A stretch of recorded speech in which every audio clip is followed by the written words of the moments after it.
¿Sabe qué tiene que pasar para que la gloria de Dios esté aquí? Y lo leyó mi hermano, no lo iba a decir, pero ya que lo leyó, lo complemento un poco. Para que la gloria de Dios esté, primero Dios sacude para poder manifestar su gloria. Si Él no sacude, si Él no cambia los cimientos de este mundo, Dios no puede manifestar su gloria. Lo que está pasando allá afuera es lo que Dios quiere. El euro baja, el dólar baja, todo baja. ¿Para qué? Porque Él lo ha dicho. Mía es el oro y mía es la plata. Yo soy el que controlo todo. Y el que esté en mí, vivirá para siempre. Y mejor aún, Él no nos deja solos. Y Él nos promete que cuando pasemos ese sacudón, va a ser mejor que como estábamos. Porque mejor serán los días postreros que los primeros. Bueno, ahora sí de lo que venía a hablar. Gracias, Padre, te doy, Señor, por esta noche, amado Jesús. Gracias, Señor, porque tu presencia está aquí, Dios Padre. Gracias, Señor, por esta oportunidad que me das, amado Jesús, de poder llevar tu palabra, Señor. Padre, te pido que sea tu palabra, Señor, sean tus pensamientos, Padre, que no sean los míos, Dios. Porque tu palabra es palabra vida, Señor.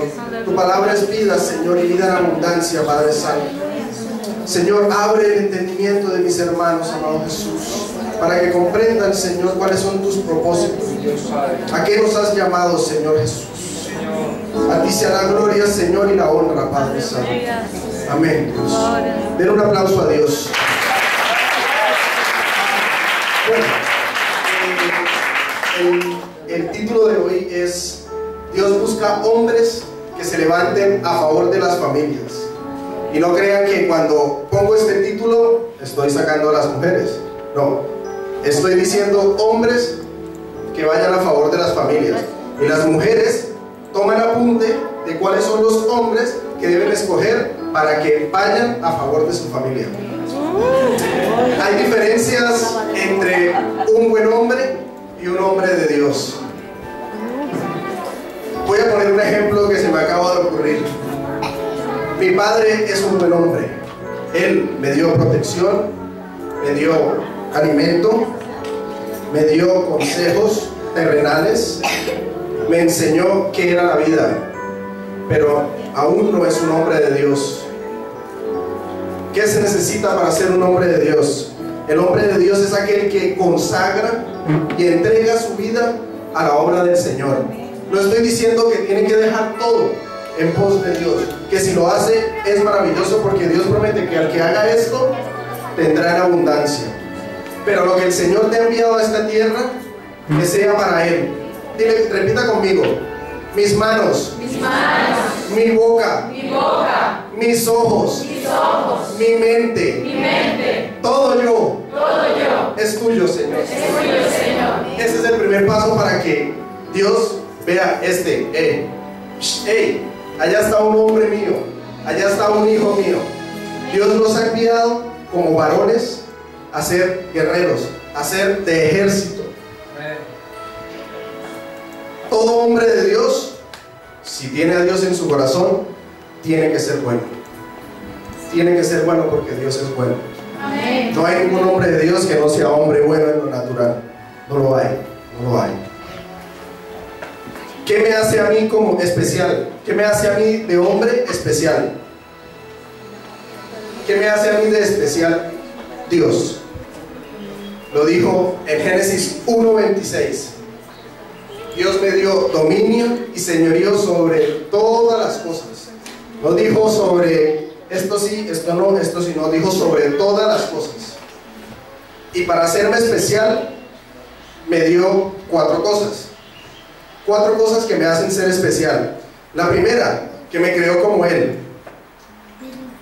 Puso el bosquejo de hombre, lo voy a llamar así, y dijo: bueno, tienes mi mente, tienes mi corazón, tienes mis pensamientos. Me creó como Él. Fue el primer principio que puso Dios para que pudiéramos hacer su propósito.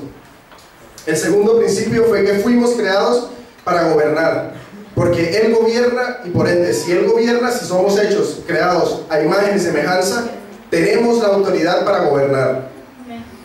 Lo tercero que nos dio Jesús, nos dio Dios, perdón, y que nos hace especial, fue que nos dio su inteligencia, que es una inteligencia que sobrepasa todo entendimiento.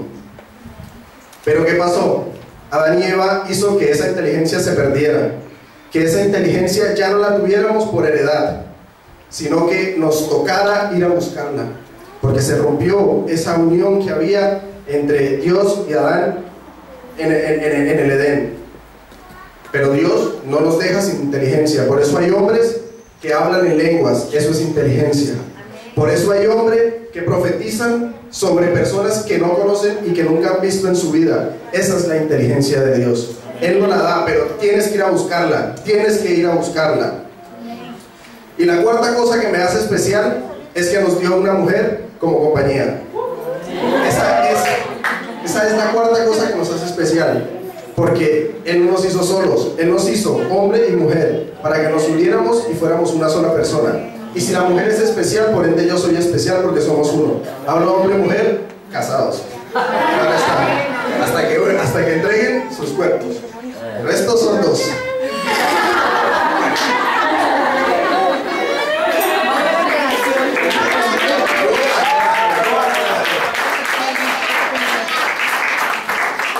El hombre que es cabeza y que es un hombre de Dios tiene tres cualidades. Tres cualidades que pueden ser solo tres o pueden ser muchas cualidades. Y es, un hombre de Dios tiene que tener iniciativa. No puede dejar que la mujer le diga, oye, ve, oye, haz, oye, mira. Tiene que tener iniciativa, ¿o no, Diana? Entonces ella lo dice porque ella me decía, amor, es que tú no tienes iniciativa. Estoy en Colombia. Pero ahora que soy un hombre de Dios, tengo iniciativa. El hombre de Dios tiene que tomar decisiones y saber tomarlas. Dice mi padre, que no es nadie, pero una de las cosas más difíciles que hay en la vida es tomar decisiones. Con esa frase me quedo yo siempre. Y tiene razón que lo dice la Biblia. Una de las cosas, bueno, no lo dice así textual, pero la toma de decisiones es algo que el hombre de Dios tiene que tener. Y la tercera cosa que tiene que tener es que tiene que ir al frente de su hogar. Él tiene que ser el que dirija, tiene que ser el que provea, tiene que ser el que castigue, tiene que ser, porque el que enseña es la mujer, tiene que ser el que esté al frente de su familia, llevándolos hacia donde Dios nos ha prometido que nos llevará, hacia una tierra prometida. Voy a leer Job 1, 4, 5 para que me entiendan más o menos de qué es lo que va esto de ser hombre. E iban sus hijos, dice Job 1, 4, e iban sus hijos y hacían banquetes en sus casas, cada uno en su día, y enviaban a llamar a sus tres hermanas para que comiesen y bebiesen con ellos. Y acontecía que había pasado en turno los días del convite. Job enviaba y los santificaba, y se levantaba de mañana y ofrecía holocausto conforme al número de todos ellos. Porque decía Job, quizá habrán pecado mis hijos, habrán blasfemado contra Dios en sus corazones.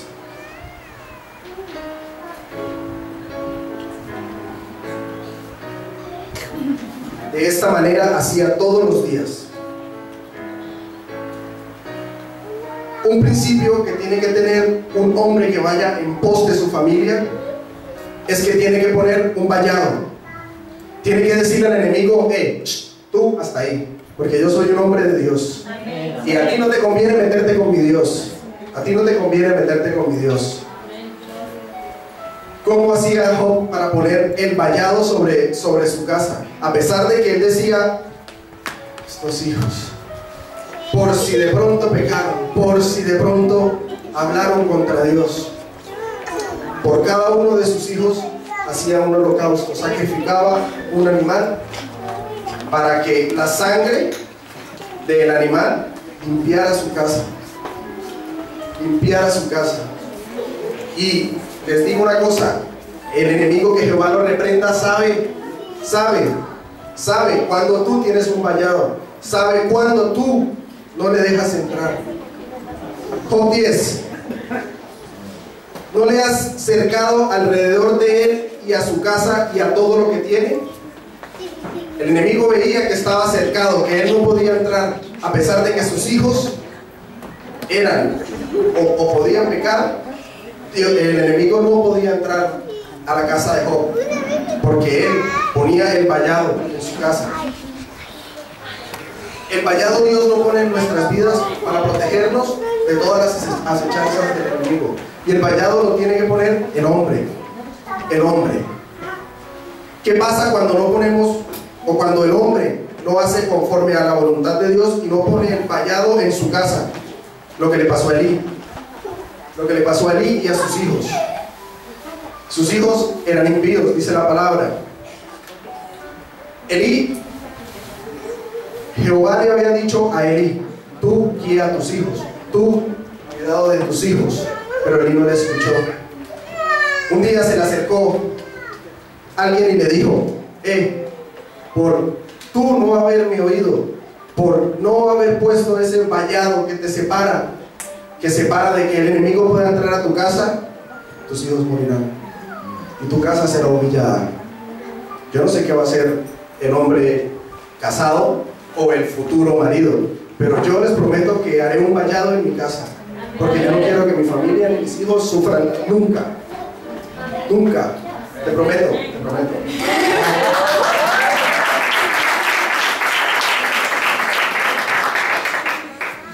Israel estaba a punto de entrar a la tierra prometida. Y le dice Jehová a Josué: coge un cuchillo. Mami. Coge un cuchillo y circuncida a todos los hijos que nacieron en el desierto. De ellos será la tierra. ¿Qué significa la circuncisión? Significa pureza, significa apartado para Dios, significa entrega, significa compromiso. Josué circuncidó y puso un vallado en esos hijos que habían nacido en el desierto. A pesar de que sus padres eran, puso un vallado y los entregó, los separó para Dios. Padre y madre deben santificar a sus hijos. ¿Cómo santificas a tus hijos? ¿Cómo santificas a tus hijos? Santificas a tus hijos sabiendo lo que ellos hacen. Así santificas tú a tus hijos. Es la única forma de poder evitar que lo que está allá afuera corrompa, entre. En muchas casas, cuando no hay vallado o el vallado es débil, llaman a la puerta. ¿Quién? Contesta el varón. El enemigo. Un momento, hijo, alístate, que viene por ti. Eso pasa en las mejores de las casas. En las casas de un hombre de Dios no pueden pasar. En las peores de las casas el enemigo tiene la llave y entra y sale y hace con tu familia y con tu vida lo que quiera. La herramienta del enemigo para que esto pase es que ha metido en nuestros pensamientos personas que han dicho que en la adolescencia es para que el hijo viva, para que el hijo conozca, porque si no, ¿qué le va a enseñar a sus hijos? Si él no conoce, ¿qué le va a enseñar a sus hijos? Todo lo que él viva es experiencia, es mentira. Mentira, no tenemos que vivir nada de eso. No tenemos que vivir nada de eso porque Jesús no lo vivió. Jesús no estuvo en pecado. Jesús no estuvo en mentira. Jesús no estuvo en pornografía. Jesús no estuvo en drogas. No tenemos por qué vivirlas porque somos coherederos del reino. Somos coherederos del reino. No tenemos por qué vivir. Si estamos bajo la conducta de nuestros padres, es tan sencillo como este ejemplo que les voy a poner. Si el pastor, voy a hablar pastor no de iglesia, sino pastor de rebaños. Si el pastor, y puede ser aplicado para cualquier lugar, si el pastor, allá está mi oveja, allá está mi otra oveja, allá está mi otra oveja, y tiene controladas sus ovejas, están bajo su cobertura. Y el lobo, cuando lo ve venir, el pastor va a salir a defender a sus ovejas. Lo mismo pasa en casa. El hombre tiene bajo su poder, por decirlo así, a su familia. Él es el varón, él es el guerrero, él es el guerrero de los ejércitos, porque le fue encomendado al hombre, no le fue encomendado a la mujer. La mujer tiene una labor así o más difícil, y es estar detrás del varón diciendo: anda, ven, vamos, no te canses, dale, tú puedes, mira, porque es ayuda idónea. La mujer es ayuda idónea. Amén, estoy contigo, amén. Gracias, pastor.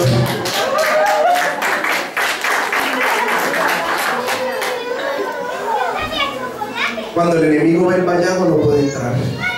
Y cuando tú ves al enemigo y sabe que va a entrar, y pones a tu familia, atrévete, porque no es conmigo, es con Dios. Ezequiel 9:4. Y dice Jehová: pasa por el medio, iban 6 hombres con herramientas afiladas. Iba pasando una persona que llevaba tinta en su bolsillo, y le dice: pasa por el medio de la ciudad, por el medio de Jerusalén, y ponles una señal en la frente a los hombres que gimen y claman a causa de todas las abominaciones que se hacen en medio de ella. A los únicos que Dios iba a salvar era a los que gemían y clamaban a causa de las abominaciones que había en medio de ella. Dios te envía a que tú gimas y clames por tu familia, gimas y clames por tus hijos, aun cuando no hayan nacido, aun cuando no estén, aun cuando no hayan pecado, porque Job lo hacía. Job decía: por si acaso pecaron. Él no decía: yo ofrezco porque pecaron. No, él decía: por si acaso pecaron. Antes de que tu hijo peque, que no sea así. Que Jehová reprenda al enemigo que no puede entrar en nuestras casas, porque nuestras casas tienen cobertura especial. Tú tienes que ofrecer sacrificio. ¿Qué pasó cuando Jesús vino? Ya no tuvimos que seguir sacrificando animales, porque Jesús se sacrificó por nosotros, y su sangre es la que nos limpia, su sangre es la que nos hace libres, su sangre es la que protege, es el que hace el cerco alrededor de los míos, alrededor de mi casa. Dice Jehová: si encuentro hombres que clamen por sus familias, yo pondré un vallado alrededor de ellos. Yo saqué a mi pueblo de Israel y siempre iré con él. Dios nunca te va a dejar solo. Aunque tú creas que estás pasando por problemas, dale gracias a Dios, porque después del problema Él da la solución. Dale gracias a Dios, porque si te sacude, Él te promete que los días postreros serán mejor que los primeros. Dale gracias a Dios por eso. Ahora, para terminar, ¿por qué se rompió el vallado de Job? Porque Dios permitió que el enemigo entrara, que el enemigo lo tocara. Pero ¿cómo hizo el enemigo para entrar? La única forma que tenía, la única posibilidad que tenía el enemigo era quitarle los animales. Porque si no le quita los animales, Job iba a seguir ofreciendo sacrificio por sus hijos, por su familia. El enemigo entró y unos ladrones se robaron los camellos. Luego un rayo permitido por Dios entró y mató a las ovejas y carneros. Y ya Job no tenía animales para sacrificar. Estaba indefenso, no tenía sangre para ofrecer a Dios, para que Él le diera protección. Sus hijos siguieron en su vida. Como mi padre me protege, yo sigo en mi vida, pero mi padre ya no me protege, yo sigo en mi vida, muere. Luego de que el enemigo hizo lo que quiso con Job, Dios le dice a dos amigos de Job: ve, llévale 7 animales a Job. ¿Y qué hizo Job? Lo primero que hizo fue coger esos animales y sacrificarlos para Dios. para que su vallado se restaurara. Y viendo Dios que Job era fiel, le restauró su vallado. Y lo mejor es que no le restauró lo que tenía, le multiplicó por 2. Porque Dios, cuando restaura, multiplica. Es un principio en Israel. Cuando un ladrón es descubierto robando, tiene que devolver el doble. Cuando el ladrón te roba, Dios se encarga de devolverte el doble.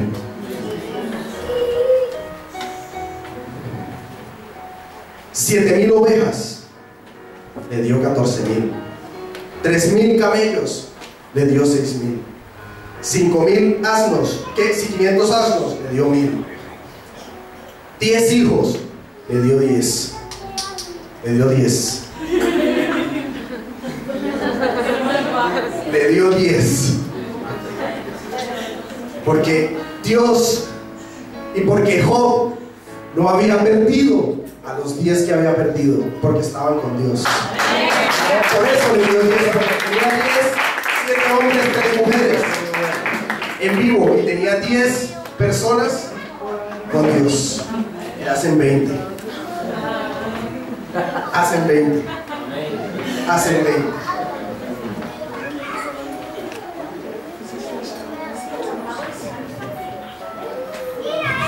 En el 98,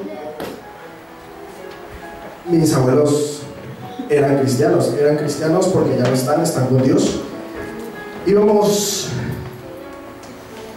de camino hacia mi pueblo natal y veníamos de mi pueblo natal hacia mi ciudad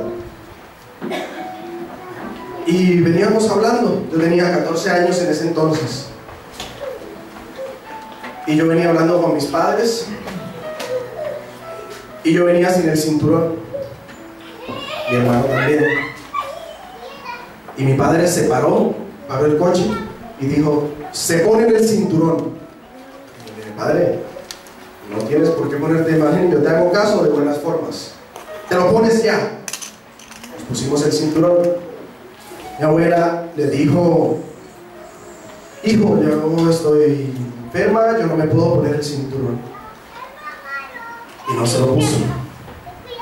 Todo el viaje de ahí a los 10 minutos siguientes, y desde que empezamos, yo miraba a mi abuela porque me parecía extraño lo que ella estaba haciendo. Ella, con sus ojos cerrados, hablaba con alguien. A los 5 minutos de haberme puesto el cinturón, tuvimos un accidente. Rodamos por un precipicio, un abismo, en el coche, 120 metros. En el lugar donde quedamos había unas piedras inmensas. Eran unas piedras inmensas, como en un trono. Mi hermano, mi mamá, mi papá y yo, con rasguños necesarios, porque eran 120 metros dando vueltas en un coche. Mi abuela murió. Ese accidente marcó nuestras vidas, porque a raíz de ese accidente, mi madre se entregó a Dios. A raíz de ese accidente, mi madre empezó a orar por mí. Por eso es que estoy aquí. Pero yo no me había dado cuenta de que había sido ese accidente, hasta que un día estábamos con el pastor y otro pastor, estábamos comiendo y me miraba, y yo decía: ¿qué me mira? Ay Dios, ¿qué le revelaste? ¿Qué le revelaste, Señor? Y me miraba, y yo comiéndome un langostino y me miraba, y yo: déjame comer en la gamba que está buenísima. Y me dijo: el enemigo ha querido quitarte la vida, pero Dios no ha dejado. Porque cuando tú pones un vallado en tu casa, cuando tus abuelos pusieron un vallado en la casa, cuando Job puso el vallado en su casa, los hijos y los hijos y los hijos de sus hijos estaban cubiertos, estaban protegidos por Dios. Pon el vallado en tu casa. Pon el vallado en tu casa. Y el enemigo no entrará jamás. Y como dice la escritura, y Job vivió 140 años más, vio crecer los hijos de sus hijos, fue feliz y murió lleno de vida. Eso era todo lo que traía hoy para compartir.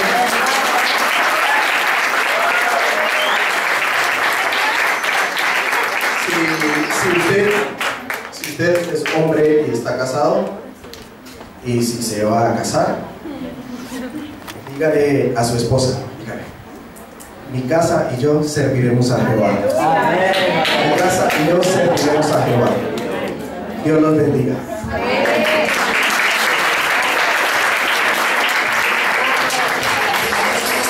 Gloria a Dios.